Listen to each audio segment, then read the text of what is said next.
What would Linda Thompson make her boyfriend Elvis Presley do after every concert? Find out this and more fascinating facts about Elvis revealed by Linda Thompson in her memoir. Hi, I'm Trina Young, the Elvis News and Travel Examiner and host of the Loving the King podcast. Welcome to my book review for A Little Thing Called Life by Linda Thompson. I originally reviewed this book in October 2016, 2 months after the book was released, and posted this review on my website at elvis-news.com.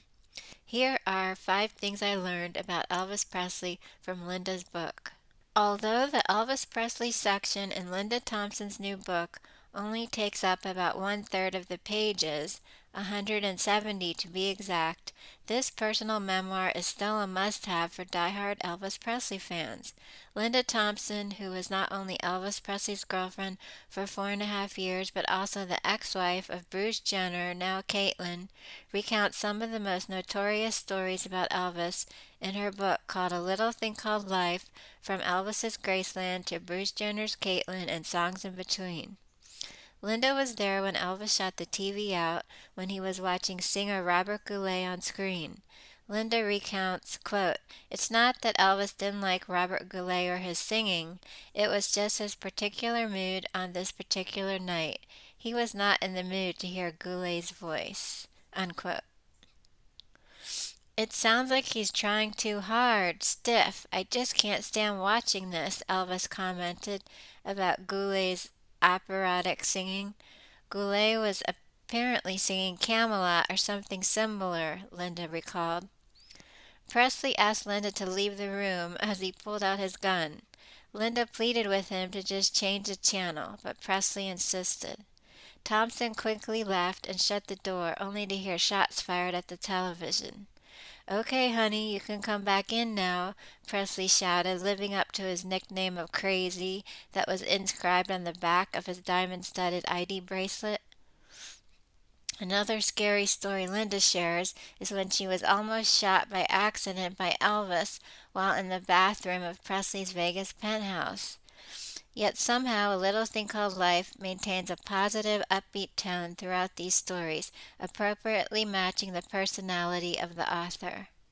Linda, a former Miss Tennessee and successful pop songwriter, started dating Elvis in July 1972 when Elvis was in the midst of a divorce with Priscilla. Their relationship ended in December 1976, only 8 months before Elvis died. At the time of their breakup, Presley had been seeing other women and then quickly jumped into a new relationship with Ginger Alden. While many of the stories have been told before in other books by other people who knew Elvis, hearing firsthand from the person that was actually there makes a big difference. Here are 5 interesting facts about Elvis that stood out. 1. Elvis went on extreme diets by eating only 500 calories a day. We all know Elvis would go on extreme diets as he got older to prepare for special public appearances. But how extreme? Linda says Elvis would eat only 500 calories a day, which is drastic considering the average man needs to eat roughly 2,200 to 2,400 calories per day to maintain a healthy body weight. In early 1973, Elvis lost 8 to 10 pounds while preparing for his Aloha from Hawaii concert appearance and TV special. "I'm amazed Elvis had the stamina to put on such a demanding show, given how few calories he was consuming at the time," Linda commented. An extreme low-calorie diet like this can be dangerous and should receive medical supervision according to health experts. Low-calorie diets can lead to major vitamin and mineral deficiencies and a slower metabolism. Number 2. Linda would make Elvis wash his mouth out after his concerts. How would you feel watching your lover kiss countless numbers of other women every night? At Presley's concerts in the 1970s, it was customary for Elvis to kiss a multitude of women on the mouth during his onstage performance. Quote, "I understand this was part of his special relationships with his fans, but I had my limits," Linda revealed. After every show, Linda would make Elvis, quote, "brush his teeth, gargle, and sanitize his lips," unquote, before she'd give him a kiss. Number 3, Elvis loved the color purple. Elvis's belief in numerology is widely known, but according to Linda, he also had a strong belief in the power of colors. Presley believed that all shades of purple emitted the highest spiritual vibrations and associated the color to the purity and power of God. This is why Linda says she felt comfortable wearing a lavender silk dress at Elvis's funeral instead of the traditional black outfit.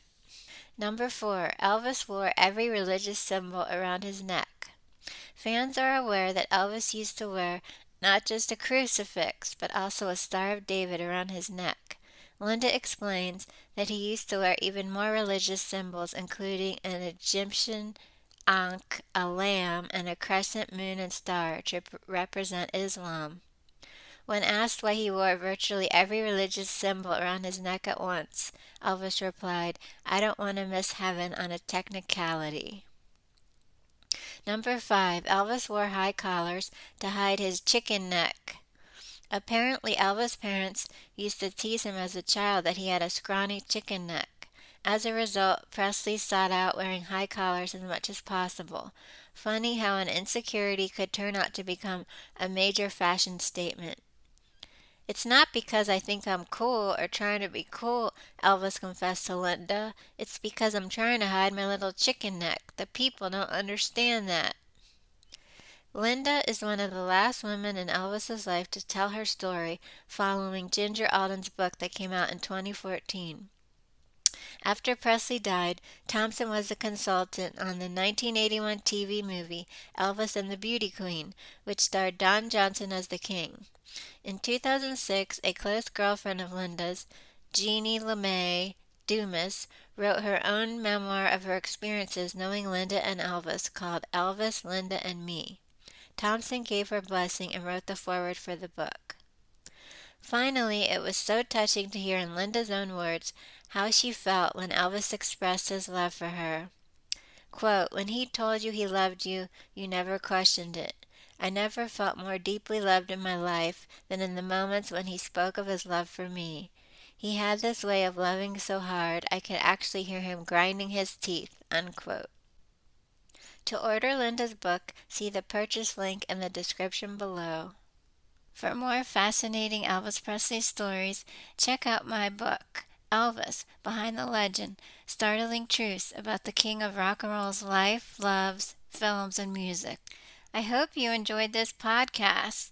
Make sure you subscribe to my channel and ring the bell to be notified of future episodes.